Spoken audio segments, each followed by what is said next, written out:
Assalamualaikum warahmatullahi wabarakatuh. Baiklah, pada pertemuan sekarang ini yaitu pertemuan 14 dalam mata kuliah Ekonomi Ketenagakerjaan, kita akan membahas mengenai jurnal yang berkaitan dengan permasalahan yang terdapat dalam ekonomi ketenagakerjaan khususnya yang ada di Indonesia. Jadi nanti akan Ibu sediakan 3 jurnal berkaitan dengan pembelajaran yang telah pernah kita pelajari sebelum ini. Nah, jadi kan kita masuk yang pertama, yaitu mengenai teori permintaan tenaga kerja. Berarti bagaimana perusahaan akan menyerap tenaga kerja gitu. Faktor apa yang mempengaruhi perusahaan menyerap tenaga kerja.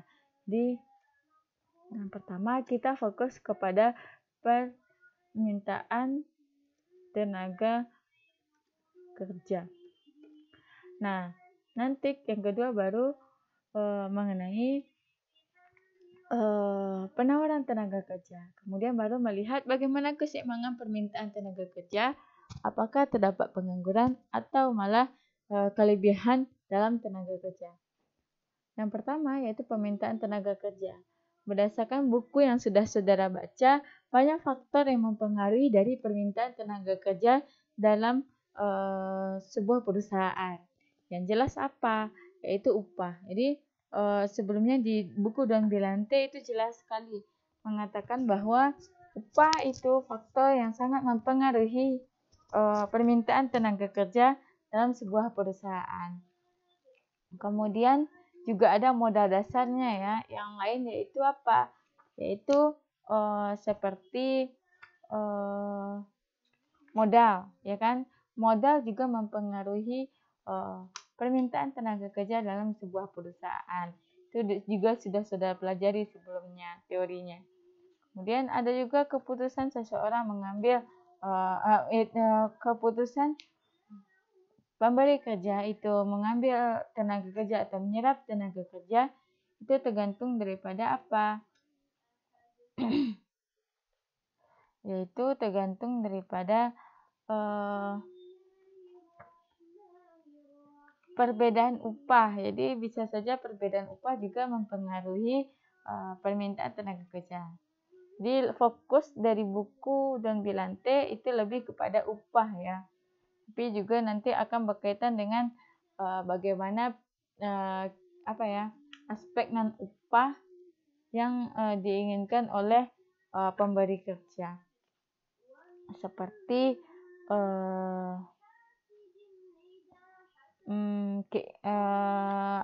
seperti aspek non upah yaitu modal dan teknologi. Tapi kalau dalam buku Don Billante jelas yang fokus utamanya adalah upah. Nah, sekarang kita lihat yaitu berdasarkan jurnal. Pada jurnal, faktor apa yang mempengaruhi permintaan tenaga kerja? Nah, di sini juga faktor lain apa? Yaitu seperti keinginan yaitu perubahan sekuler dalam partisipasi angkatan kerja, di mana wanita yang bersuami atau wanita yang telah wanita yang telah menikah itu akan cenderung untuk bekerja atau tidak, gitu kan? Kalau itu lebih kepada penawaran tenaga kerja. Sekarang kan lebih fokus kepada permintaan tenaga kerja.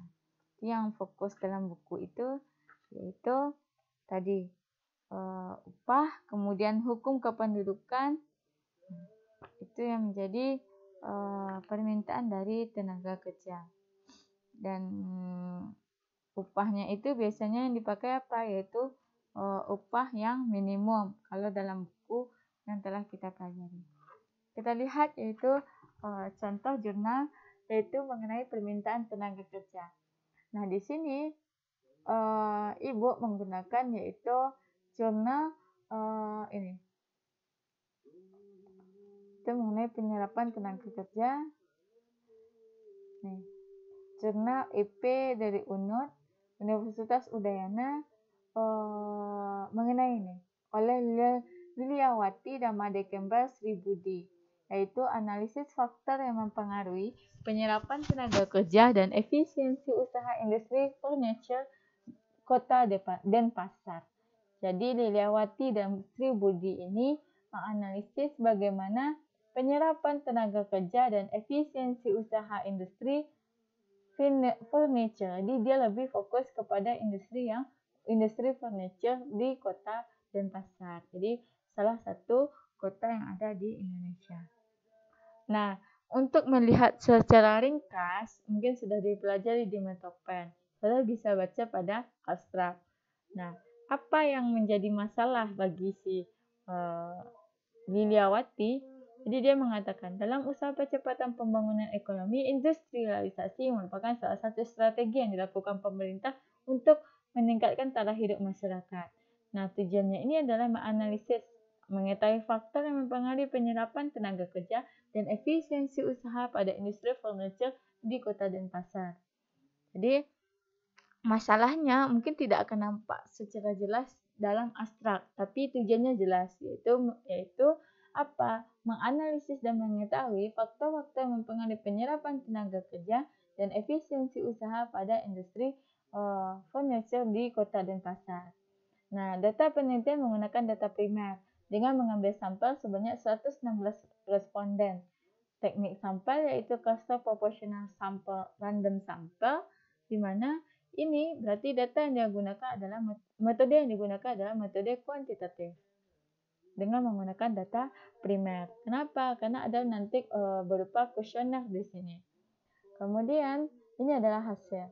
Hasil menunjukkan bahwa modal dan teknologi berpengaruh positif dan signifikan terhadap penyerapan tenaga kerja. Berarti variabel yang mempengaruhi penyerapan tenaga kerja kalau menurut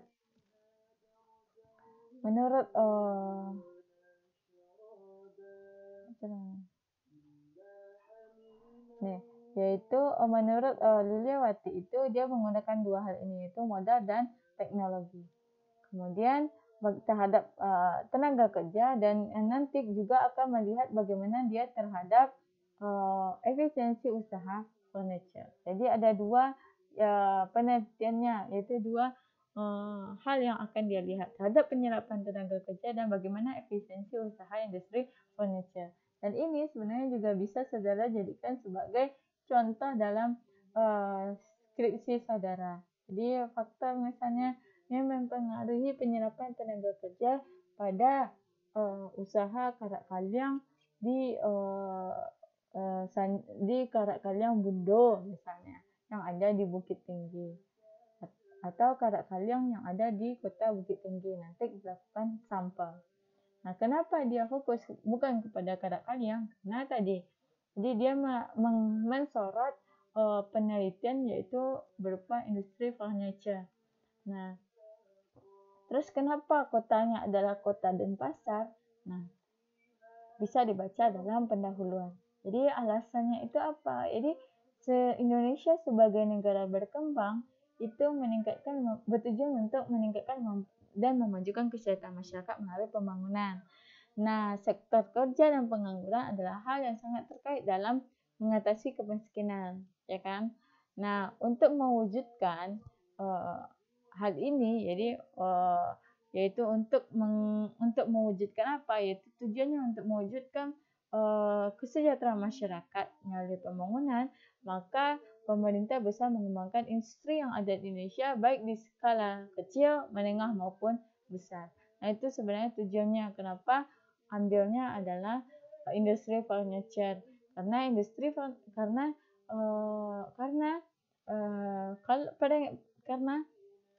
sektor industri adalah salah satu upaya untuk bisa meningkatkan kesejahteraan masyarakat, kayak gitu. Nah, kemudian kenapa dia ngambil Bali? Jadi, kenapa dia ngambil Bali? Karena Provinsi Bali adalah salah satu provinsi yang memiliki sektor industri yang berkembang pesat. Jadi, disebabkan karena apa? Karena dia mengandalkan pesona alam yang indah, seni dan budaya, ada istiadat yang terkenal sampai ke mancanegara. Nah, sehingga ketika sektor industri berkembang pesat inilah menyebabkan PDRB, atau kalau secara teori ini yang dikatakan dengan output. output Provinsi Bali meningkat dari tahun ke tahunnya. Nah, PDRB ini kalau belajar makro kan terdiri dari beberapa sektor. Nah, salah satunya adalah sektor industri pengolahan.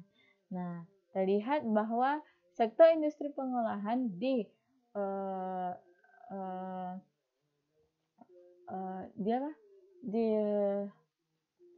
di Bali itu telah memberikan sumbangan bagi PDB gitu. Nah, kenapa dia mengambil industri furniture? Karena salah satu industri yang mempunyai peran penting bagi perekonomian, khususnya kontribusi dalam penciptaan kesempatan kerja dan kesejahteraan masyarakat di Bali adalah industri furniture. Itu menurut si Liliawati tadi. Nah, kenapa? Yaitu dilihat dari perkembangan yang terjadi dalam pada tahun 2014 gitu. Jadi kan penelitiannya ini baru tahun 2014 ya. Jadi dilihatlah, oh ternyata iya tenaga kerjanya meningkat, di sini ya. Nih, industrinya itu meningkat dari tahun ke tahun dan jumlah tenaga kerja juga meningkat dari tahun ke tahun. Itu kenapa dia mengambil furniture sebagai alat analisis yang akan dia pantau. Tetapi di sini hal yang menarik apa? Walaupun terjadi peningkatan dari tahun ke tahun, dari 2010 sampai 2014, 147 ke 157, 158, 160 sampai 163. Tapi di sini apa? Walaupun dari peningkatan jumlah usaha dari tahun ke tahun, nah ini masalahnya. Pertumbuhan jumlah unit usahanya sedikit. Jadi sedikit aja pertumbuhannya. Ini kan ke ini hanya 10. 2011 ke 2012 hanya 1. 2012 ke 2013 2. Terus 2013 ke 2014 hanya 3. Nah, disinilah menjadi hal yang menarik.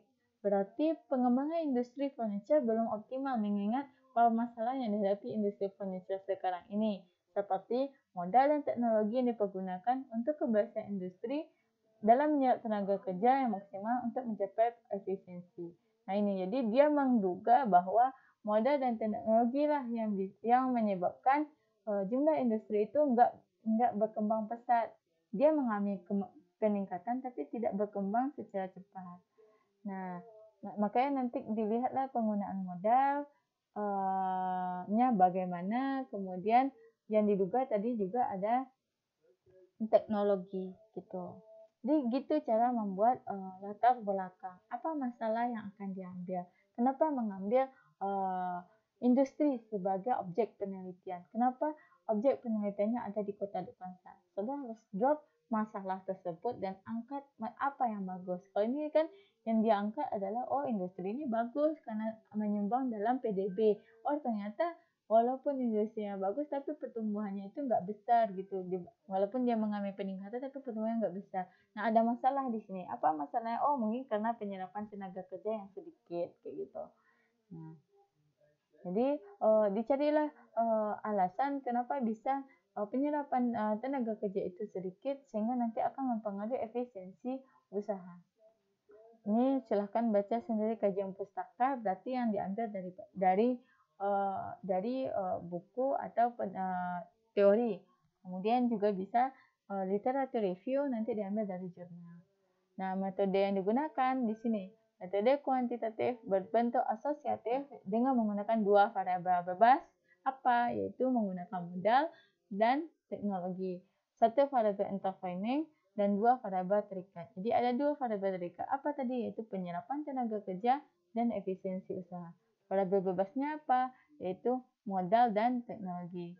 Nah, di sini variabel interveningnya apa? Yaitu penyerapan tenaga kerja. Jadi nanti ini lokasinya, cara metodenya, kemudian nah ini.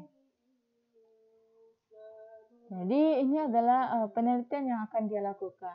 Modal X1, teknologi adalah X2. Modal itu secara langsung akan mempengaruhi penyerapan tenaga kerja. Teknologi juga akan mempengaruhi tenaga kerja. Nah, hubungannya apa? Nah, saudara kan kalau berdasarkan buku kan jelas, semakin tinggi modal berarti akan semakin sedikit penyerapan tenaga kerja yang akan diambil oleh perusahaan gitu. Atau bisa juga semakin banyak, tapi berdasarkan teori itu akan semakin sedikit. Ini. Semakin banyak modal yang digunakan untuk membeli mesin atau peralatan, maka akan menurunkan penyerapan tenaga kerja. Jadi berarti di sini apa? Yaitu capital abundance. Kemudian hubungan teknologi dengan penyerapan tenaga kerja yaitu apa? Kalau misalnya industri mempunyai teknologi yang modern dan canggih dalam kerajinannya, maka tenaga kerja yang dibutuhkan sedikit karena teknologi dapat menggantikan pekerjaan yang tidak mampu. Jadi hubungannya apa di sini? Itu negatif. Semakin tinggi teknologi, maka akan semakin rendah penyerapan tenaga kerja. Nah, tetapi ada juga penelitian yang mengatakan bahwa kecanggihan teknologi belum tentu mengakibatkan kenaikan atau penurunan jumlah tenaga kerja. Jadi kecanggihan teknologi akan menyebabkan hasil produksi yang lebih baik. Namun kemampuannya menghasilkan produk yang kuantitasnya sama atau relatif sama. Jadi ada dilema di sini.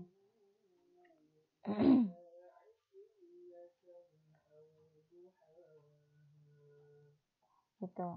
Jadi terhadap penyerapan tenaga kerja, kemudian modal terhadap penyerapan tenaga kerja, teknologi terhadap penyerapan tenaga kerja, atau kedua-duanya itu bagaimana pengaruhnya terhadap penyerapan tenaga kerja, kemudian bagaimana penyerapan tenaga kerja akan mempengaruhi efisiensi usaha, terus modal itu apakah akan mempengaruhi efisiensi usaha dengan intervening ini adalah yang intervensi atau diikut campuri oleh penyerapan tenaga kerja dan teknologi juga akan mempengaruhi efisiensi usaha gitu. Nah, ini adalah analisis jalur X1 terhadap Y1.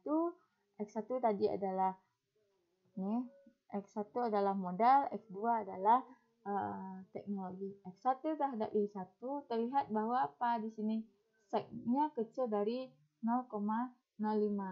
Berarti di sini terdapat hubungan yang signifikan antara X1 dengan Y1. Modal signifikan mempengaruhi penyerapan tenaga kerja. Semakin tinggi modal, maka akan semakin tinggi penyerapan tenaga kerja. Hubungannya positif. Kemudian, bagaimana dengan X2 terhadap Y1? Semakin tinggi teknologi, maka bagaimana dengan Y1? Ternyata signya juga positif. Dilihat dari apa? Yaitu nilai beta yang positif. Dan signifikannya itu kecil daripada 0,05. Artinya di sini kalau kecil dari 0,05 berarti dia signifikan. Artinya teknologi berpengaruh signifikan terhadap penyerapan tenaga kerja industri furniture di Kota Denpasar. Kayak gitu.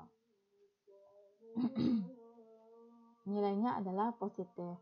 Sebagaimana X1 terhadap Y2. Jadi langsung dia. X1 terhadap Y2 jalurnya ternyata berpengaruh. X1 tadi adalah modal terhadap efisiensi usaha itu signifikan ya. Jadi karena kecil dari 0,05. Semakin tinggi modal maka semakin efisien suatu usaha industri furniture di Kota Denpasar. X2 gimana? Teknologi ternyata juga signifikan ya nih 0,05 lebih kecil 0,046 lebih kecil daripada 0,05. Jadi teknologi signifikan mempengaruhi Y2 di mana nilainya adalah positif. Semakin tinggi penyerapan tenaga kerja, maka akan semakin tinggi efisiensi dalam usaha. Sebagaimana dengan penyerapan tenaga kerja dengan efisiensi usaha, ternyata di sini hasilnya juga kecil daripada 0,05. Artinya adalah penyerapan tenaga kerja secara langsung itu akan mempengaruhi efisiensi usaha yang nilainya apa? Positif. Semakin tinggi penyerapan tenaga kerja, maka akan semakin tinggi pula efisiensi usaha dalam tenaga kerja, dalam industri furniture kayak gitu. Untuk ini silahkan baca sendiri. Jadi udah terjawab.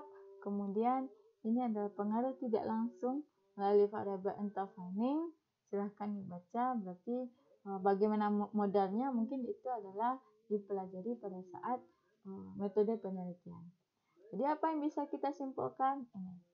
Berdasarkan tujuan penelitian dan pembahasan penelitian, maka apa? Secara langsung, modal dan teknologi berpengaruh positif dan signifikan terhadap penyerapan tenaga kerja pada industri furniture.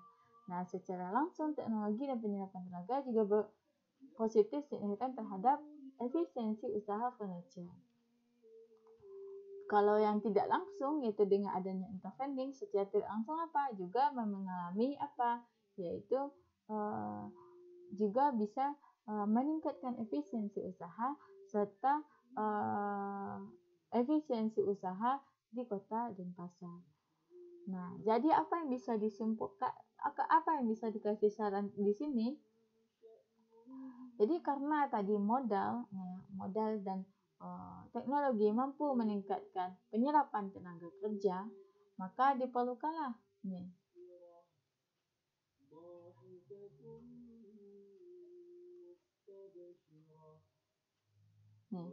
maka diharapkan bahwa perusahaan mampu mengelola perusahaannya semaksimal mungkin dengan mengelola apa? Modal produksi, tenaga kerja yang diserap dan memiliki teknologi yang tinggi. Kenapa? Karena dengan adanya modal dan teknologi yang tinggi akan bisa menyerap tenaga kerja yang lebih banyak dan nanti akan menyebabkan efisiensi usahanya akan semakin tinggi. Nah, selain itu apalagi perlu adanya inovasi-inovasi dalam produk furniture yang lebih unik sehingga dapat menarik konsumen mampu bersaing dalam industri furniture. Gitu. Nah, hal apa yang bisa dilakukan oleh pemerintah? Berarti yang bisa dilakukan oleh pemerintah apa? Karena tadi modal dan teknologi mempengaruhi, maka dilakukan pemerintah apa? Mempermudah bantuan modal untuk industri kecil. Kemudian agar apa? Bisa mengoptimalkan penyerapan tenaga kerja. Atau bisa dengan apa? Memperluas lapangan pekerjaan. Terus apa lagi? Memberikan pelatihan kepada masyarakat agar tenaga manusia menjadi terampil dan terlatih. Gitu. Terus apa lagi faktor selain dari ini? Yaitu pengusaha itu melakukan promosi dan memasarkan produknya agar bisa menarik masyarakat. Gitu. Jadi dengan jurnal seperti ini, saya sudah mengambil dua faktor yang mempengaruhi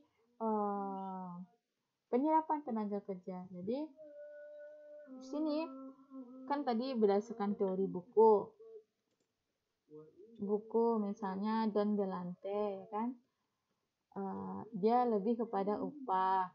Terus apa lagi nanti cari lagi penelitiannya. Nah, kemudian kalau berdasarkan empiris atau studi literatur, tadi kita ambil yaitu si Liliawati. Nah, berarti kita referensikan dia insert citasi, go to Mendeley, kemudian kita tambahkan file kita yang telah kita baca yaitu penyerapan tenaga kerja. Ini kemudian kita citasikan. Liliawati dan Sri Budi tahun 2016. Jadi apa yang dia katakan? Dia mengatakan bahwa faktor yang mempengaruhi tenaga kerja ada diantaranya adalah modal dan teknologi. Penulis mengatakan bahwa modal signifikan positif mempengaruhi penyerapan tenaga kerja. Semakin tinggi modal yang disertakan, maka semakin tinggi permintaan tenaga kerja atau penyerapan tenaga kerja di kota dan pasar. Jadi bedanya empirisnya apa? Kalau di empiris saudara bisa menambahkan di mana objek penelitian diambil. Gitu. Kemudian selain itu modal apalagi teknologi juga membuktikan hubungannya yang positif terhadap penyerapan tenaga kerja. Semakin tinggi teknologi yang digunakan, maka semakin tinggi pula penyerapan tenaga kerja. Nah, ini adalah berarti hubungannya adalah positif untuk kedua-duanya. Nah, bisa saja di tempat lain atau di daerah lain hubungannya malah negatif kayak gitu.